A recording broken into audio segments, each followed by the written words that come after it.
Okay, so today we will talk about basically it's putting all things together now. Okay, I will tell you some of the famous implementation or algorithms in a particular task that we want to fulfill.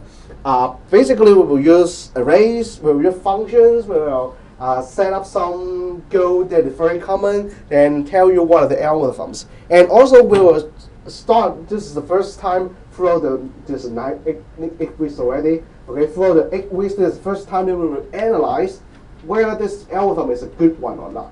Or, I mean, good means that whether it's a fast one or not. We will do some analyze. I mean, how many of you don't know probability? Random variables. I've never heard of random variables. So you all know random variables. That's good. Okay. Yeah, I just afraid that just this morning in a regular class, I asked how many of you know matrix. Only 2. Okay, so horrible. Okay, so you know random variables. Very good. Okay, so you do random variable analysis. What are the algorithms? The algorithms, we started with basics. Okay, what we have tried last time is to find maximum. Okay, so I will start with finding maximum and minimum. Okay, to give you some codes and also teach you some things that I missed during everything else. Then we will talk about sorting. Sorting itself, I just give you one algorithm. Okay, there are more than one algorithm in doing sorting because we don't have too much time. This just left this big topic in later courses. Later courses will have a very deep analysis over them. And searching inside an array. Okay, basically we will talk about 2 kinds of searching and tell you how to analyze how good they are or how bad they are. Then we'll go to some very simple statistical applications over array. So basically you use no array, then you can calculate the mean, standard deviation, so on and so forth. And then we'll go to recursive formula or recursion or recursive functions. Okay, we will first start with some very lousy. I really hate talking about factorial and power. Okay, but they are good start. Then we will talk about famous recursive function called Fibonacci number sequence. Then we will tell you something extra, really extra. Okay, because I know about some theory background about this only when I study master. Okay, so I just tell you the results of some theory. Okay, the question is whether a recursive formula can be transformed into an iteration program. Can it be done or not? Okay, I will only give you the results and give you a example. Okay, so let's go. Talk about a minimum. You already heard of how to do it, right? Last time we talked about looking for the max. Okay, we make an assumption. Say this is the reverse case. I want to find a minimum, so I make an assumption that, okay, I know that this number will be greater than all existing numbers in this array. So I just use a 1001 to start our guess. Basically, I'm doing guessing, right? I guess, whether this is a minimum number, okay. Then we will go through it one by one to challenge whether this number is really minimal. If it's not, then we will find a further, down the numbers, we'll find an even smaller one. Okay, then take its place. This is method number 1. Okay, so this is warm up. So I hope that while I'm talking, you can look at the code and understand what I'm talking about, because this is something that I already told you, so I can go faster. This is method 1. We actually have a second method. Second method is more trivial. Okay, the first method and the second method only differ by this condition. Okay, the first method is if you know the input range. Say you want to find among a set of a positive number. Okay, I said positive number. Then you will look for maximum number. Then you will choose negative number to be a start, so that you can look for higher or bigger number. Okay, if you're looking for maximum. Now, what if you don't know about the input range? You don't know. Okay. Say I give you a floating point number, and I say that they can be positive, can be negative. I don't know what is the valid range basically. So we will choose another method. Okay, another method which is more general than previous method is I always assume that no matter max or mean, no matter maximum value or minimum value you want to look for, I assume the first guy is my answer. yeah, this is more trivial, right? I make this assumption, you are the minimum first guy. Then while I'm doing the for loop, okay, so you can see the change. Okay, can you see the change? Yeah, too much. Okay, this one. Can you see the change? Yeah, very clear. The change is only a highlight here. I will start my comparison from the first item because it's just so I want to save one step. So I change it starting from the one guy, okay, and keep challenging. Are you the minimum? If you're minimum, then you will be smaller than all other numbers. If not, I find a number which is smaller than you are no longer minimum. I'll update the minimum record. Okay? So this will be a more sensible way. Okay? Last time we can use an assumption that I set a negative number because last time all numbers are positive. Okay? Then we can use method 1. And this is more generic. Okay? Any questions? No? Should be no questions, right? It's quite straightforward. Now, how about only compare 2 items? Okay, compare 2 items only. Yeah, previously it's a set of numbers from an array. So how about I only need 2 numbers? You can think of writing things like this. Okay, say I have A and B, I do a comparison, and say the mean is, because of if then else, I will only take one path, so I will say mean equal to A or B, depends on its value. In this example, it is a very simple example that A is 10 and is minimal. Now, I introduce you to one more operator. I don't know what its name, I love to call it a question mark colon. Okay, question mark colon operator. Okay, so what is this operator? If you have read books or read other online material, you must have found this. Okay, and this basically is, I can find an equivalence for you. Okay, so let's see what is the syntax first of all. I don't tell you what is this now, but they are equivalents. So its syntax is, this is a ternary operator. So ternary means that it's an n-way operator. That means that operator with n inputs, but this time n is equal to 3. A binary operator means you have an operator require 2 inputs. Binary means 2. Okay, so this ternary means 3. So this operator contains this guy, question mark and colon, and the first input is a condition. It should be a number, okay? It should be an integer, okay? Or an expression give you an integer. Don't put in a double, okay? If double, it will be converted into an integer. Don't put in a string, okay? I don't know what will happen, okay? Here, we'll be determining whether the output is 0 or not. It's just determined. If it is non-zero, so that means it's true, I will use input 2. Input 2 can be an expression, okay? Can be any values. I will use input 2 to be the return value of the entire operator. So the entire operator itself gives a return value. If it is true, give input 2.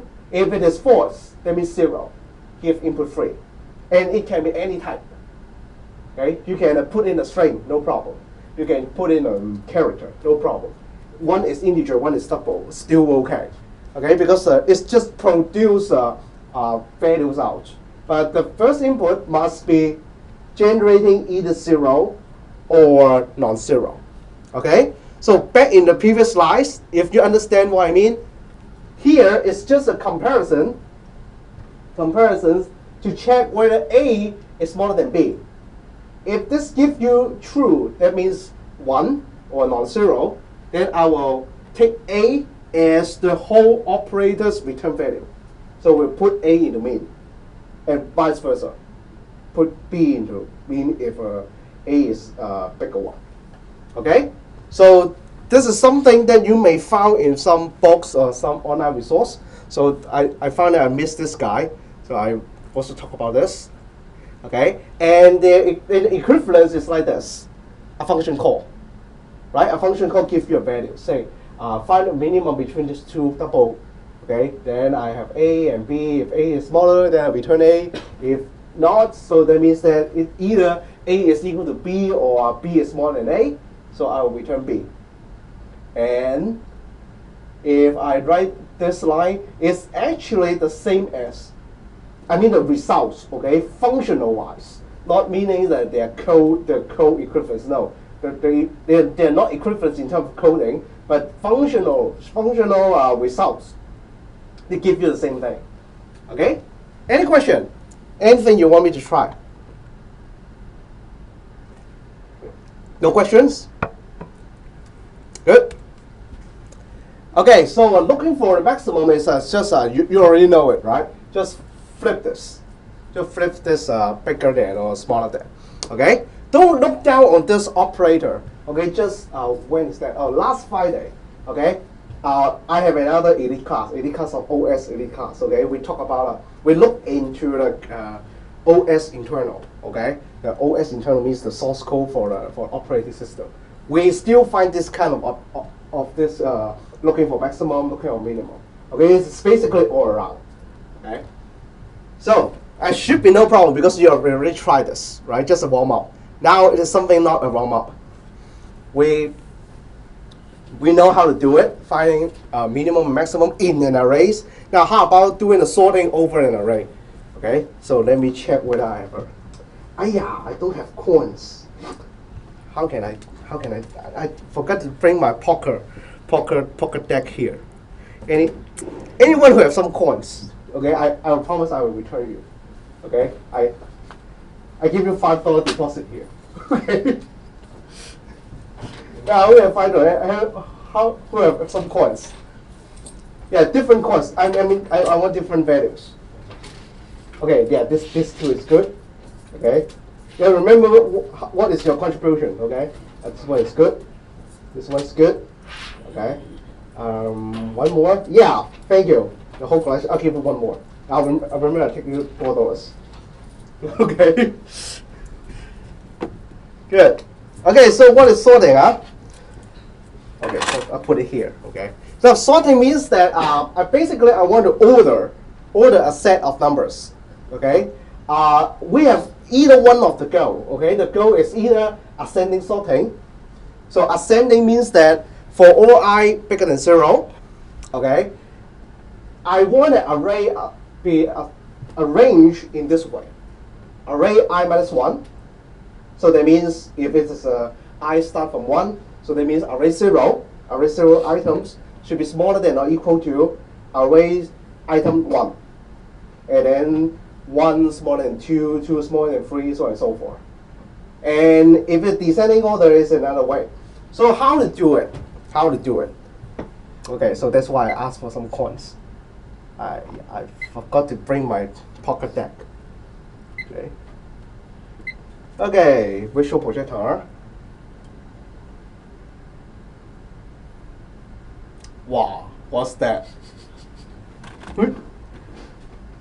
How to do autofocus? Oh. Okay, clear. Okay, so can you see them? Yeah, so you cannot see clearly, but you know what are they, right? So basically, I want to try a sorting in an ascending order. Okay, so I want to try ascending order. So let's do some shuffling. So and then I arrange it in a array. Okay, let's say this is an array. Okay, so I don't know what is your way of thinking. So I give you one algorithms. Okay, you tell me whether this is good or not. The algorithm is I just do this shuffle. Okay, and I look at it. Do this follow my previous statement about the ascending sorting? Ascending sorting means that 0 must be smaller than or equal to 1, 1 smaller than or equal to 2, so on and so forth. Okay, so for this pair, good. This pair, good. But this pair, no good. Okay, then my algorithm, do it again. And reorder. So, is it good? No. And then do it again. I really try write a program to do this. Okay, back in I can't remember which year. Okay, I just so boring to write this program. It takes 10 minutes. Okay, it just randomly order 10 minutes. Okay, for a computer. Okay, not my hand for 10 minutes to generate such a sequence. Okay, so this is I don't call it sorting. I don't call it the algorithm, although it will always work. Okay, it will always work. Maybe it take 2 years. Okay, if I have 100 items here. So basically, it won't work. Now let me try another way. Another way is more straightforward. Okay, what is my way? I will use my previous algorithm in looking for minimum. Okay, I look at this array. I found a minimum. So which array index is minimum? So this is 0, 1, 2, 3, 4. Which one? Which one is minimum? Yeah, you cannot find it. This one, 2. Okay, so I will pull 2 out and shift them. So make it still into 0, 1, 2, 3, 4. Okay, and what is the next minimum? What is the minimum? 0, right? Put it out, and now this guy becomes 0. As if I have to do the shift. Okay, then I find the next minimum. This one, right? Put it out and shift them all. Okay, and together we do the things. Okay, then we have these 2. Now, who will take the minimum place? Let's take a look back to the code. Okay, basically the code says something. Now let's look at the code in looking for minimum. If the previous case I have a $5 and then $2, whether the first $2 is the mean or the later one. The first one or the later one be the mean.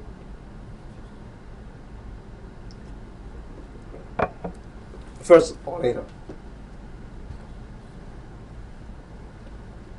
Yeah. In your mind, look through it. We have only 3 coins left. One $5. The $5 is the first place, and the remaining 2 are both $2. First or second? Who vote first? Okay, all, nearly all. Okay, so anyone votes for second one? Okay, good. So that means that you know what I'm talking about. So that means that we'll pick the first $2. Now, how to change this code so that I will pick the second one? How to change? Change which line? So that my code will guide me to the second $2. Which line? Which line? 6. And how? Smaller than and equal. Okay? So this is the way. Good? Yeah. So then we will pick the first $2 and put it here. And shift. Now we have $5 and $2. So pick $2 and no more shifting. So we will produce a new array. Okay, a new array that is of a, wow, this is very shiny, this one. Okay, with the sequence which is ascendingly sorted. Okay, so this is a very easy to implement algorithm. Okay, and this algorithm has a name. The algorithm name is called selection sort. Okay, it's called selection sort. Means every round you will select the minimum guy, or that depends on the application. The application want to find a descending order. Then you will look for every time find the max, and then find the max, and then find the max. Now there is something different than what we just shown in my presenter here. Okay. So what is the change? The change is it is not taking away the coin. Okay, if it is a selection sort. The selection sort do another thing. It will first locate this guy. Okay, this guy is the minimum. And they won't put it away, but it will try to find a good place to host this guy. Okay, so that I'm not creating another array. The results want to keep the sorted array in the same array. Okay, remember, there's two categories. One category is I do sorting. Okay, I will destroy. I will just totally mess up the original array and produce a new one. Okay, and the selection sort algorithm will guarantee one thing: you don't need a second array. You only need the original array. So this is the original array, and after doing a sorting, the original array will be reordered in a sorted order. Now the way is like this. I first locate this minimum guy, and the algorithms want to put this minimum guy to be the first array element. Okay, its target is the first one. So this is the target. Okay, target, don't use my finger. Okay, yeah, target, I use this pen. Okay, the red pen is a target. My finger is the sorting. So I do the sorting, and I find, searching of a minimum. So I find a minimum guy. So what it's just going to do is to interchange them. Okay, its target is the first slot because I'm looking for the the smallest. Okay, then I will look for the second smallest because I already find the smallest. So I shift my target to here. Why? Okay, don't move. Okay. Okay, so this is my target. What happened to this pen? Okay, so my target slot, now I want to put the next minimum guy to the second slot. So I will do the search, but don't start with here. Okay, if you start with the first slot, you will always find the first slot. The first slot is already the minimum. So I will need to start from here. Okay, from the $2, start with my target and do the searching. Ah, I found you. So this is the minimum guy. So I will do the interchange. Okay, and move on. Move on with my next target location because I'm looking for the third minimum guy now. So I will continue to do the searching. Okay, and move and do the searching. Okay, move. Now here we have a not a trouble but a very natural outcome that the starting location is already the smallest one. Okay, the starting location is already the smallest one. The starting location considers these 3 coins, and the $2 is already the smallest one. So we don't need to do the swapping. No need to interchange it.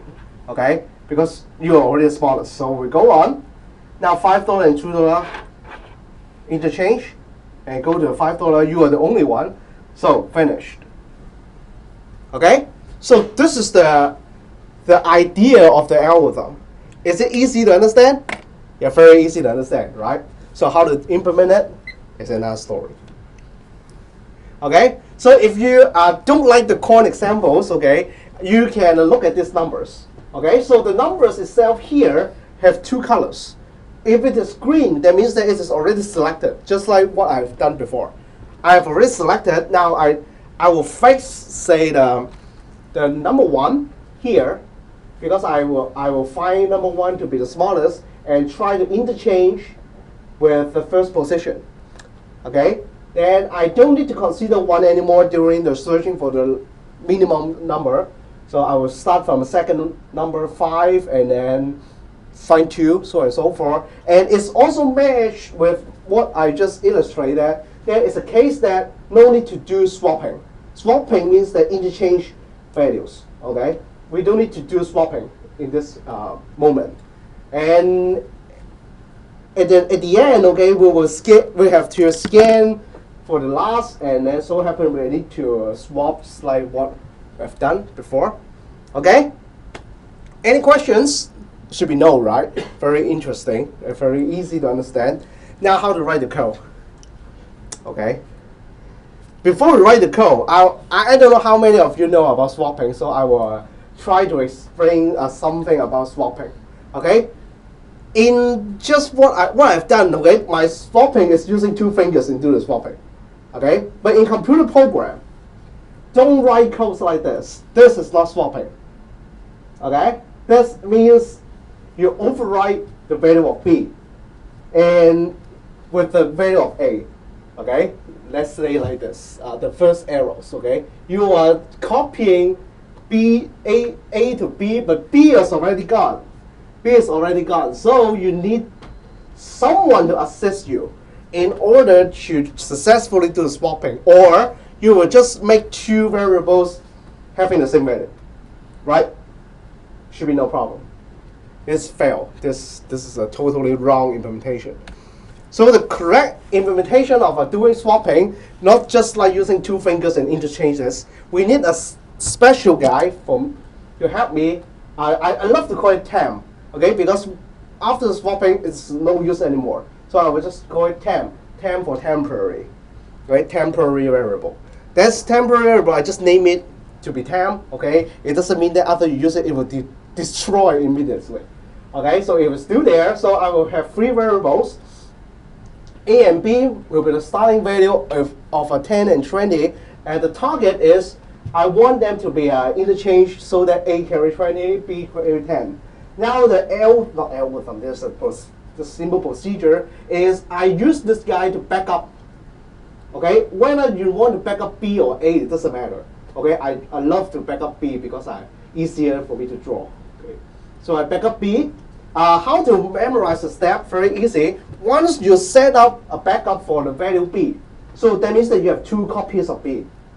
The next step is you are safe to destroy B now because you have two copies.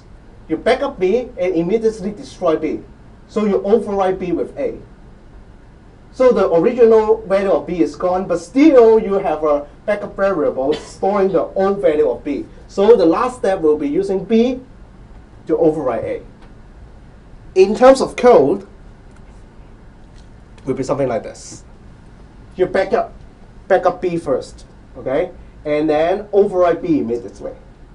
Then use the backup to overwrite A. Any questions? Do you need time to digest this? Three variables doing the interchanging of the value. Okay, so you guys smarter than me. Wow, I was in year one, I said, huh? What's that? Okay. Really no problem. Really no problem. I give you 1 minute, okay? I don't think that I give you trap, okay? This is the correct code. I don't think that, any problem? Is there any trap?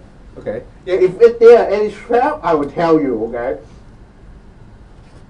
No trap at all, okay? Just wait for some time so that you can digest it. And look at this code. I focus on double only. Okay, so if you want to interchange like integer, then you have to set up another piece of code because the temp variable is double. So you have to set up another piece of code so that the temp variable is integer. Okay, so then I can do the coins interchanging step. Now, how to write a program? How to write a sorting? When you look at the code, basically you don't know what I'm doing, right? So I will write together, not together. I mean you look at how I write up this code, okay? So let's say I need some values, okay? Give me some values, okay? So let's say I need this value, okay? So let's say I want to sort 6 array elements. So I love to avoid hard coding, so I remember the size of an array is 6. So basically we have 2 layers of loop. One layer is the selection of the minimum. Okay, so I just start with that loop. Okay, so I will say that let me create the looping item. So I will call I look for mean. I want to look for mean, and also I want to call this mean loop. Okay, so that you know what I'm doing. Okay, so the mean loop start with. I just first start with 0. Okay, I always love to type I. Okay, it's smaller than the size, and then mean loop plus. Okay, I just write out the skeleton, then later I will fill out the details. If mean loop array mean loop, okay, is an even smaller value than mean, okay, then why not we save it down? Okay, so this is our original looking for the mean procedure, but you know we have missed something, right? What is the initialization value of mean? Okay, So I just want to initialize this with the first item.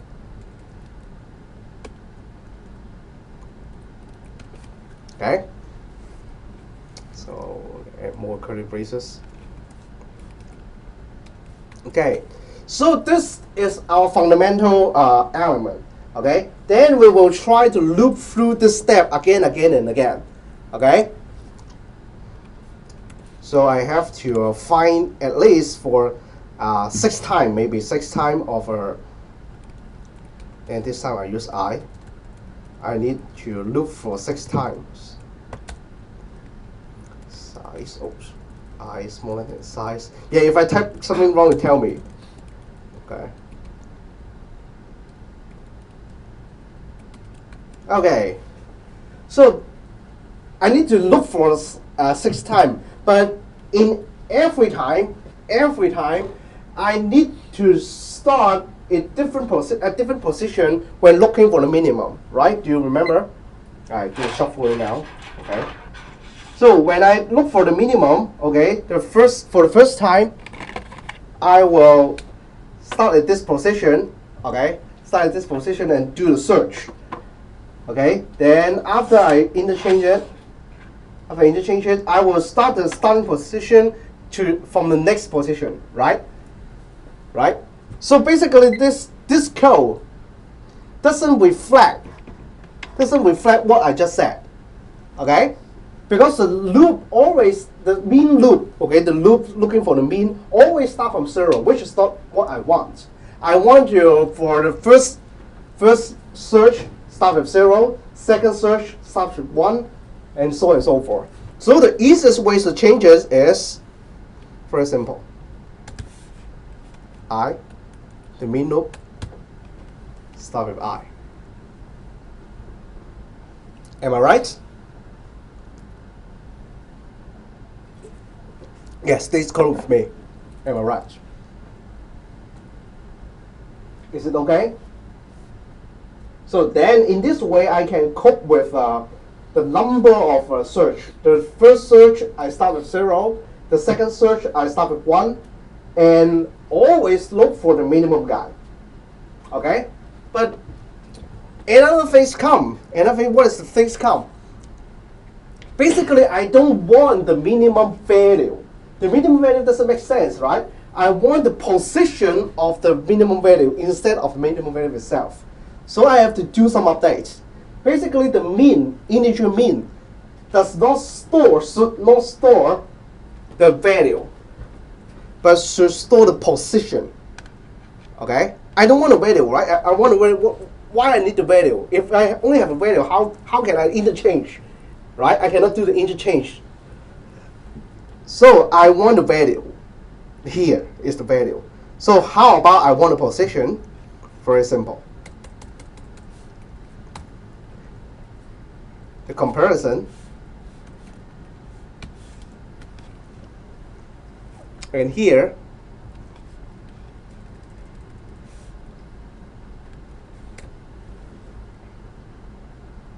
understand?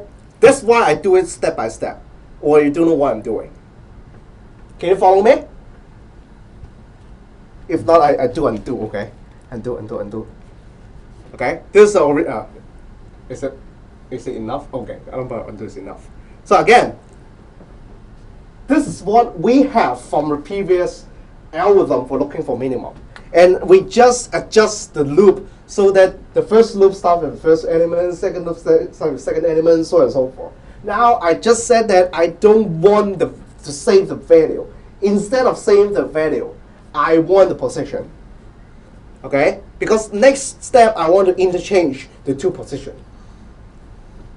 So, I do the transformation. The mean now carries a different value. I remember the position of the minimum items instead of the minimum value. So this is saving the minimum. This is saving the minimum value. I don't want it. Okay, I don't want it. I want position. Okay, so that means that I assume the I position is the minimum position. Okay, and during the implementation of the comparison I don't want here to be the minimum value. I want mean storing the position. So from position, I can retrieve back the value like this. Okay? So one more, because after I find the minimum values, that the previous minimum value is really not a minimum value. I'll need an update. I don't need to update the value itself, but I change the position. It means the mean loop, okay, say equal to 5 is the minimum value, containing the minimum value, okay? So I store mean loop. It is now the position, not a value. Okay? Can you follow? Good. Then we have the swapping now. Okay? We have the swapping now. Let's go back to the visual projector. So let's say that the first guy that I want to swap is the location 0. Location 0, then I look up this mean value. Now this is the mean value, mean position, I mean. Mean position, and my target for the first loop is the first element. So interchange it. The second loop, okay, so happen to be the last guy. The second loop will be the target of the interchanging is the second element. And then third. And then this one don't need to swap, or don't need to swap again, here, and then the swap. Okay? So, when we will need to stop, we need to swap the coins. Okay? We only need to swap the coins only when the mean is updated. The mean is updated. So why I write it this way? Okay? Because the starting condition is mean equal to I. Right? If it is updated, then I need to swap. I need to swap. So to swap, I miss out the temp variable. So give me a temp. So easier. Temp is equal to the target. The target is I. Right? Because the first loop, my target is the first position. Second loop, the second position. Third loop, the third position. So one of our target is I. So I will back up our value at the I position. Okay. After I back it up, I can remember immediately remove these old values. So to remove with what? With the minimum position, right? With the minimum position. Okay. What's next is the minimum position now equal to not area, it's equal to temp. Okay, I use backup. Okay. So it's the end. Yeah.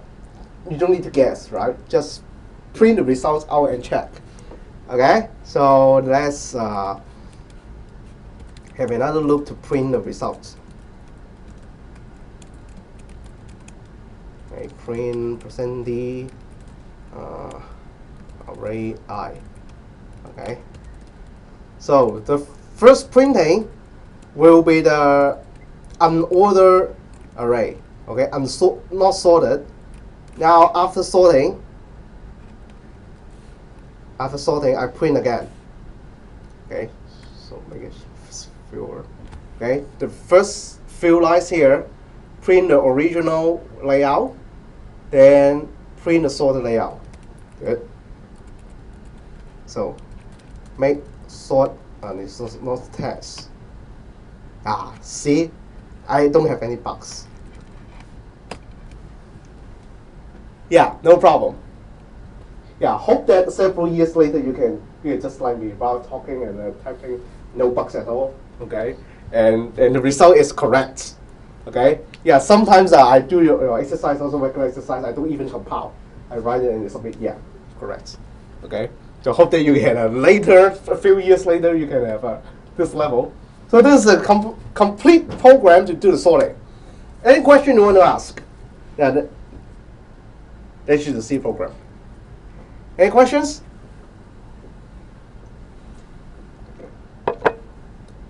No? Okay, so time to return the coins. I don't need that anymore. Okay, so I just put it here. Later on, you guys collect it back. Okay, the $5 is me. Okay, no problem, right? Good. Good in the sense that because you are not the one to write it, okay? I'm the one to write it, so you may not feel the problem. Okay, while later, okay, we have a lab exercise that wants you to call sorting, to use sorting, okay? Good. So how about making it into the functions? No problem. Okay, you can pack all the things into the functions. Okay, but these functions, okay, have some problem. First of all, the first problem is how to pass an array. How to pass an array into the functions. I didn't talk about it, right? So to pass in an array, okay, for function declaration, it will become a little bit strange. I will say that it is a INTA and then square bracket without a number there, so that the functions won't make any assumption about the size of an array. Okay, and you say that you pass in the n variable in to tell the function that, okay, I don't declare the array size there, but I will rely on this. This is your logic, but this is for compilation sake. Compilation need a bracket, okay, and empty. Now this is how to declare functions. So how to pass it in? Okay, to pass it in is very simple. I just create an array and put the name here. Say I have a print array. I have a print array functions right in this exactly same way, and I write down the array name. I don't need to write array and then square bracket. No, just put down array. This will match, and print the results out. Okay? And how about sorting? Let's say I create a sorting procedure here, just like what I show in my code. But my code put all the sorting procedure in the main. Basically, you can extract them and become a function. Now the problem comes when you pass in an array and you change the thing inside the functions. Basically, what you're doing. So, I will show you now. I create another file first. Let's call it abc.c. Okay. Okay. Cannot. Good. Okay. So what I'm going to show you is last time I didn't talk about it. Let's say that I have again the cube functions last time. Cube functions input. Okay, maybe I don't call it input, I call it n. Okay, I will do one thing, is n equal to n times n times n. Okay, and return n. Okay. So is it the cube functions? Yes, but I overwrite the input. The input say that it is 3, and eventually I will override the input and change the input into 27 and return n. So is this doable? Let's try. Cube and then 3. Okay. Maybe I don't use 3. I use a variable x equal to 3. So x. And then I also verify whether x will be changed. Okay? Because inside the function, n is changed. So will it affect the outside world? Let's see it. No, it won't affect. No any effect. Okay? But inside the functions, it allows you to change the input parameter. The input parameter is just a simple variable. Simple variable declared there, but with an initialization that you pass in. Pass in a value, say 3. Then it will initialize to 3. It allows you to change, but after you do all the processing, the outside world won't be affected. Okay, this is what we have talked about last time. Now, how about this? I pass in an array and do all the change within the functions. Now, this is the special thing about array. Okay, and later in this course, I will talk about why. Okay, it is because of something called, you may have heard of it. Some of you have already know programming, then you must have heard of a term called pointer. Okay, it's because of pointer. Okay, I pass in a pointer, I pass in an address, then it will allow me to change the array. So in the meantime, you just remember it. If I pass in a simple variable, not an array, then when I pass it in, no matter how you change it, like this, say I change the length equal to 0 with a function to print arrays elements, the length will be changed within the functions, but it won't affect the caller. Okay, the caller means the main call here. So it won't change the caller, but if it is an array, the array will be updated after function call if you change it inside the array. So make this very clear. If it's an array, make sure that you know what you're doing. If you change something of an array that you pass into another functions, it will also affect the outside world. Okay? Remember this. Very dangerous. It's totally different concept. If it's a normal variable, it won't change. It won't change the outside world. If it's an array, it will change the outside world. So here, I make this array processing here. All the processing of concerning array are all read-only steps. I only read. Okay, so after this, no change in the array. But how about the selection sort? Selection sort functions, I will update things. Okay, so this is going to be very horrible if you make it wrong. Okay, so how about I give you a break? Then we talk about searching in an array.